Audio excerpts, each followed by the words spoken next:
Lagyan mo ng game, lagyan mo ng spice yung buhay mo. Or pwedeng, safety net niya na lang yung lalaki na yun dahil she's already old. Ang pag-iisip ng mga babae ay laging Disney, pang Disney princess.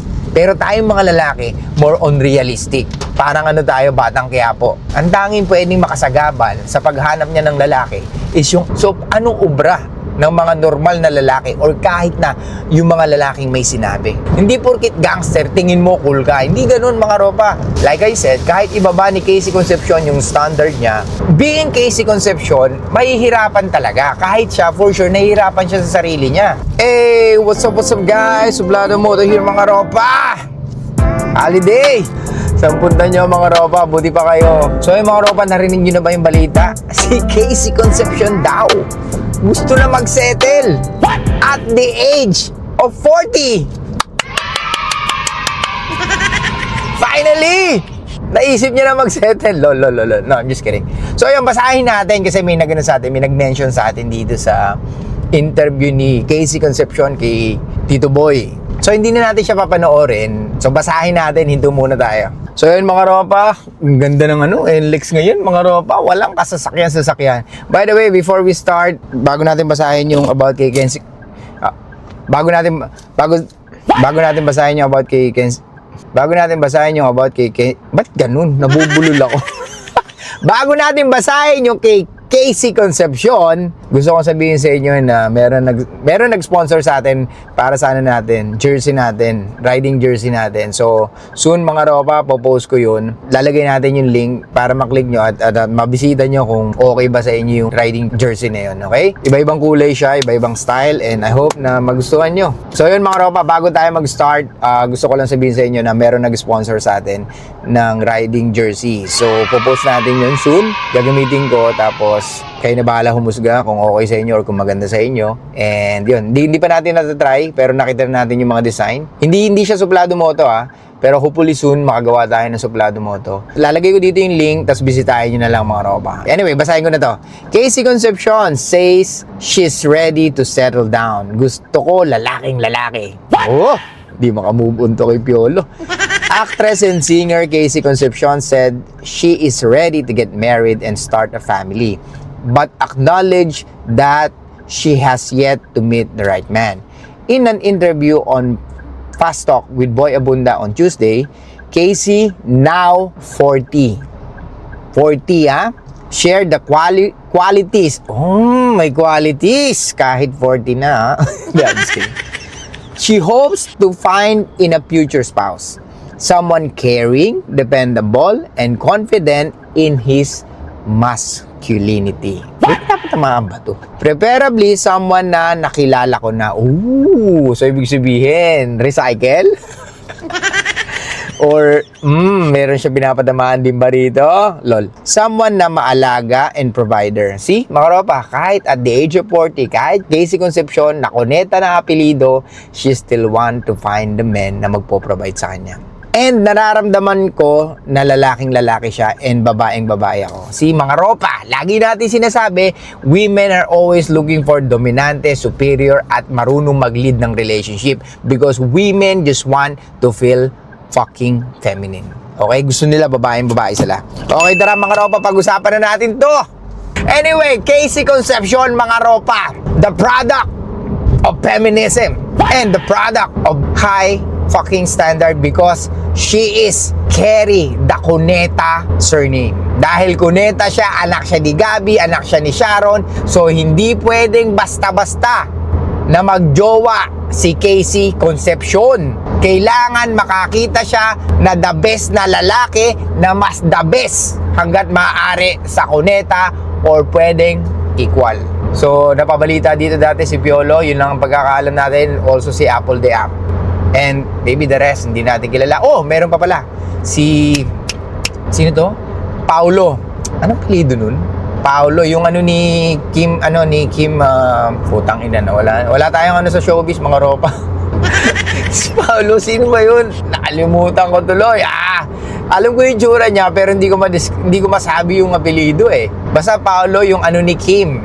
Kim Chu na naliling yata sa kanya or parang meron silang teleserye. Paolo, basta yun. So yun, nalink din kay Casey Concepcion yun. Mga ropa, tayong mga lalaki, pag nakakita ka ng isang Casey Concepcion, ang unang iisipin mo kaagad, high maintenance, high standard, at you need to please her family. At parang wala kang leverage pag pumasok ka or pag diniskartehan mo si Casey Concepcion, di ba? So, pwede ba nating masabi na mahihirapan lalo si Casey Concepcion na maghanap ng lalaki? Walang pinagkaiba yan kay Kris Aquino. Buti si Kris Aquino, medyo maagang, alam mo na, bumigay kay Philip Salvador, action star di ba? So maaga siya nag-open ng legs kaya nagkaroon siya ng Josh. Tapos, syempre, alam niya sa sarili niya na she still need a fucking man. Though she wants to have a leverage on the relationship, kaya jumowa pa rin siya, which is si James Yap. However, of course, being James Yap that time na bago ka sa basketball, wala kang ganong pera or hindi ka pa ganong sikat, though sikat na pero wala kang pera, so talagang you just maybe go with the flow. Diba? Kris Aquino to, Brad Kahit siguro kung sino nasa katayuan ni James Yap during that time. Tapos si Kris Aquino nun was very hot as well. And alam mo na, di ba? Kapatid ng presidente ng Pilipinas. Of course, pwedeng talagang hindi ka humindi, di ba? So kaya talagang yung pride mo, talagang babaliin mo para to try yung ganong relationship. But anyway, eventually naghiwalay din sila, di ba? Balik tayo.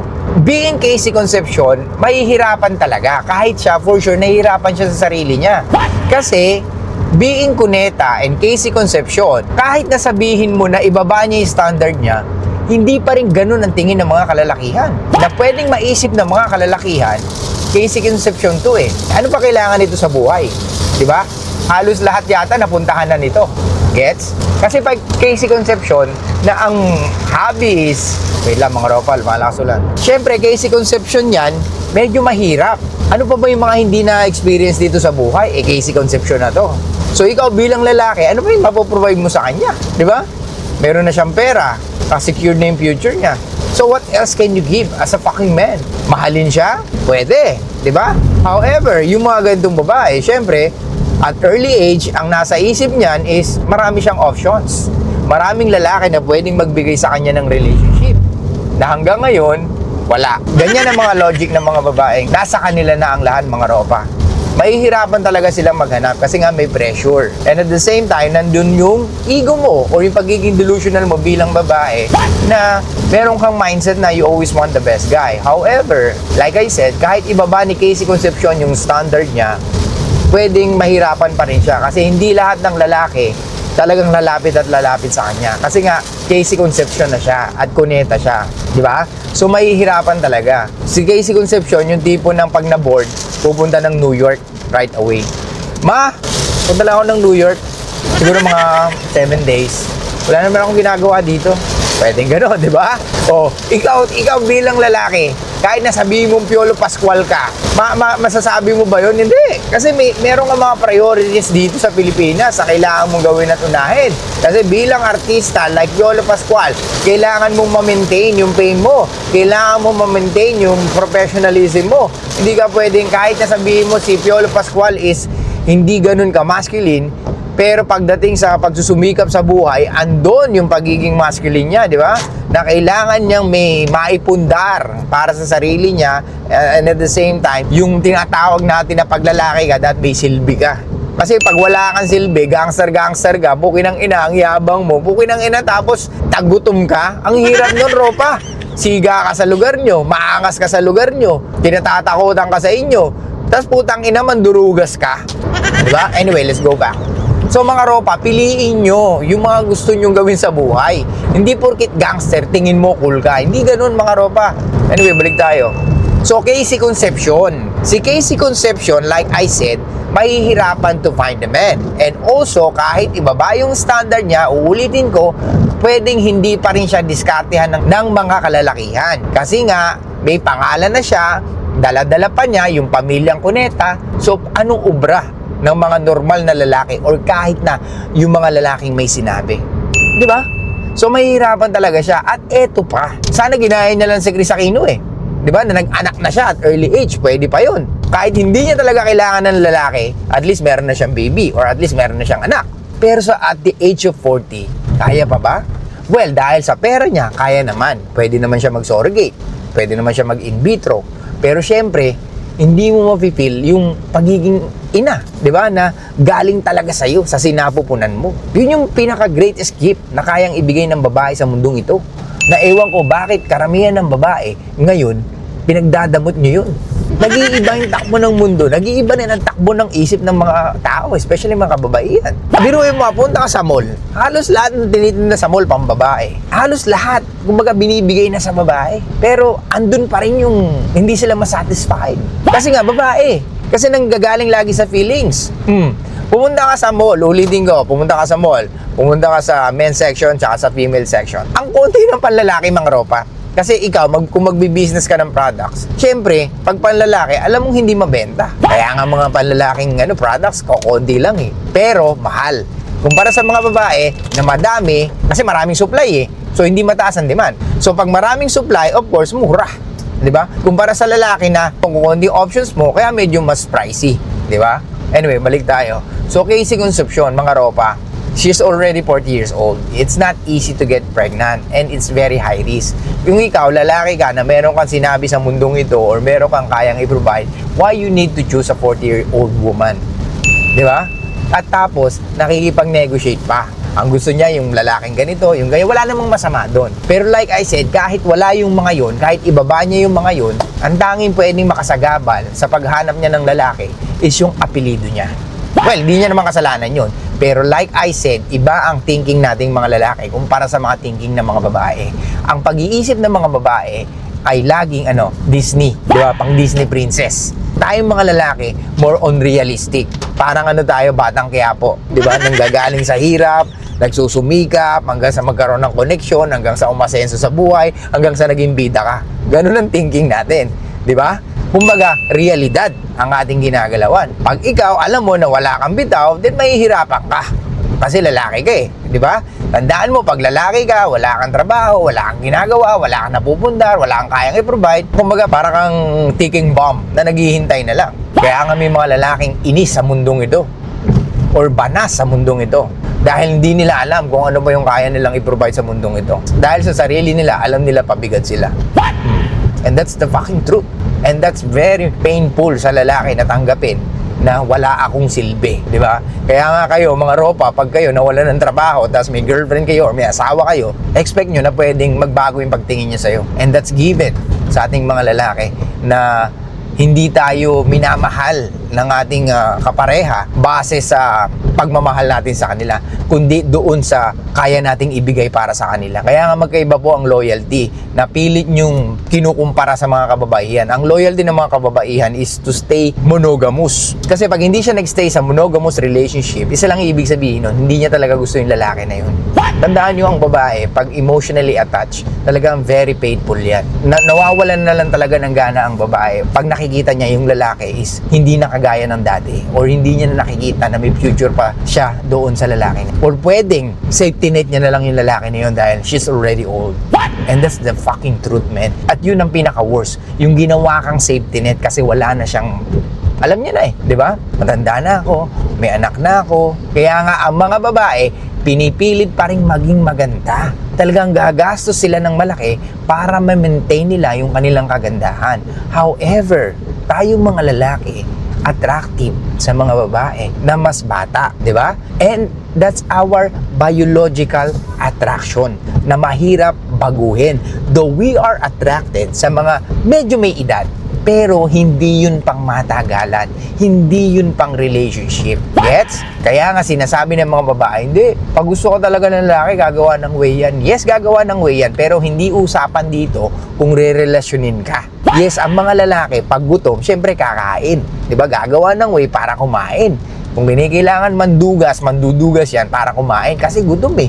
Pag hindi ka nakakain, unti-unti kang manghihina. Pag nanghina ka, pwede kang magkasakit. Pag nagkasakit ka, pwede kang mamatay. So same thing sa mga lalaki na walang bembang. So gagawa ng way yan, kahit na 2 out of 10 papatulan yan, makabembang lang. Pero mga ropa, please, wag nyong ibaba yung standard nyo sa mga ganung babae para lang makuha mo yung bembang na gusto mo. At wag mong patayin yung sarili mo sa kakajabul mo everyday. Pukin ng ina ka. Mahiya ka sa sarili mo, ropa. Lagyan mo ng game, lagyan mo ng spice yung buhay mo. Hindi puro ka pleasure, ina mo. Hindi ka ba nahihiya sa sarili mo? Siguro kung yung konsensya mo nakakapagsalita or nasasaktan ka, baka nag-away na kayo, baka nagsuntukan na kayo eh. Punta pang ilang page mo na, click ka lang ng click, naghahanap ka ng malupit. Hindi ganon, ropa. Halos lahat kabisado mo na. Tumigil ka. Anyway, balik tayo kay Casey Concepcion. So mga ropa, ulitin ko, ladies, so sana ito ang isang magandang example para sa inyo na gusto nyong maging career woman. Casey Concepcion, maybe she's a career woman but she has the name. She carry the name of Cuneta and Concepcion. Kaya nasa spotlight siya. Pero kung wala yung mga yon, hindi siya Cuneta, hindi siya Concepcion, she's only Casey, pwedeng nag-asawa na siya at early age, mga ropa. Diba? Si Casey Concepcion ang magandang example ng mga babae na daladala ang kanilang apelido at anak ka ng sikat na tao and at the same time mayaman ang pamilya mo. So mahirap talagang humanap ng lalaki na pwedeng makapareha mo dahil ayaw mong unang-una ma-disappoint yung pamilya mo. Pangalawa, yung mga tao na may mga sasabihin about sa'yo. Bakit yan? Cuneta ka. Bakit yan? Casey Concepcion ka. Bakit yan? Uhaw na uhaw ka na ba na magka-boyfriend, iha? May mga ganon, ropa. Yun yung mga tao na ang totoo, tinitignan lang yung kahihiyan. Ganon yung mga tao na hindi naman talaga nagkikare sa'yo. Dahil ang tanging gusto lang nila is makahanap ka ng lalaki na magpo-provide at mag-aalaga sa'yo. Regardless kung gusto mo or mahal mo. Yun ang mga thinking kadalasan ng mga taong nasa paligid mo. Kung maraming nagsasabi sa'yo, bakit yan? Bakit siya? Bakit hindi na lang iba? Bakit hindi na lang si ganito? Bakit wala na kayo ni ganito? Dapat yun na lang tinuluyan mo. Ladies, pwede kang makinig sa ganun kung tingin mo, kailangan mo na. Pero hanggat maaari, dapat merong ka pa ring desisyon para sa sarili mo. Babalik tayo sa mga pangangailangan nyo, ladies. Ang pangangailangan nyo ay survival value.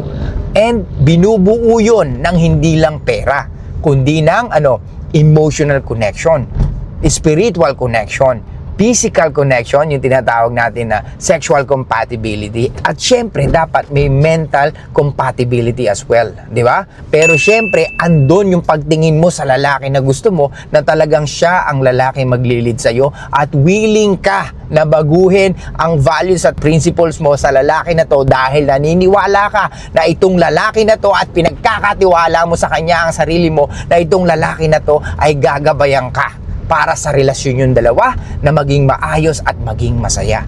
Kaya mga ladies, stop falling in love with material things. Mga ilang araw lang hindi ka na masaya. Oo, masarap yung comfortable life. Pero iba kung kasama mo yung lalaki na pinapangarap mo and at the same time, bumubuo kayo ng pamilya na gusto nyo. Okay? So yun lang guys, thank you so much. I'll see you guys next time. Show love, peace out, and be fucking mysterious mga ropa.